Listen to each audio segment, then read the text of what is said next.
বিয়ের পর প্রথম বছর দেখবো এ বাড়িতে মায়ের পুজো।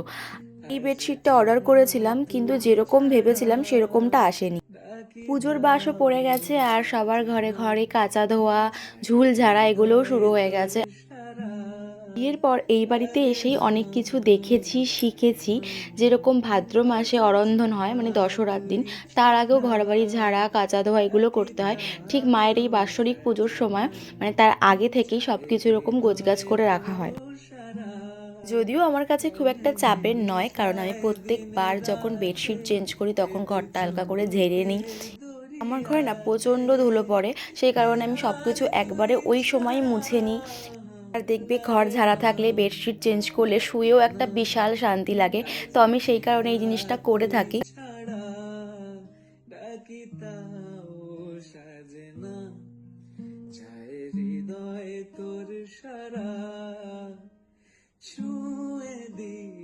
আর আমি কি করি, যখন বাড়িতে কোনো নতুন জামা কাপড় আসে সেই ব্যাগগুলোকে জমিয়ে রাখি। ঠিক সুন্দর করে ভাঁজ করে করে আমি আমার ড্রেসিং টেবিলের একটা খোপ পুরো জুড়ে এই প্যাকেট ভরে রেখেছি। যখন যার প্রয়োজন হয় ঠিক আমার কাছেই চলে আসে। আমার বিয়ের সময় যত কেনাকাটি করেছিলাম সব কিছুর প্যাকেট আমি জমিয়ে রেখেছিলাম। আমি যখন আমার বিয়ের ট্রলি গোছাচ্ছিলাম, ওই প্যাকেটগুলোকেও সাইডে আমি গোছাচ্ছিলাম। আর মা সবাইকে ডেকে ডেকে দেখাচ্ছিল আমার মেয়ের কাণ্ড দেখো।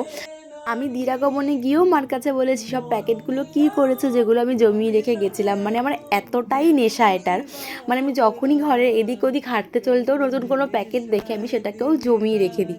মানে কাইন্ড অফ কাগজ কুড়ানি। পুজোতে রাত্রেবেলা যে শাড়িটা আমি পরবো সেটা আমি পায়েল থেকে অর্ডার করেছিলাম। দিদির সার্ভিস খুব ফাস্ট, আর আমি এটাতে লেস লাগিয়ে নিচ্ছিলাম নিজে মেশিন সেলাই করে।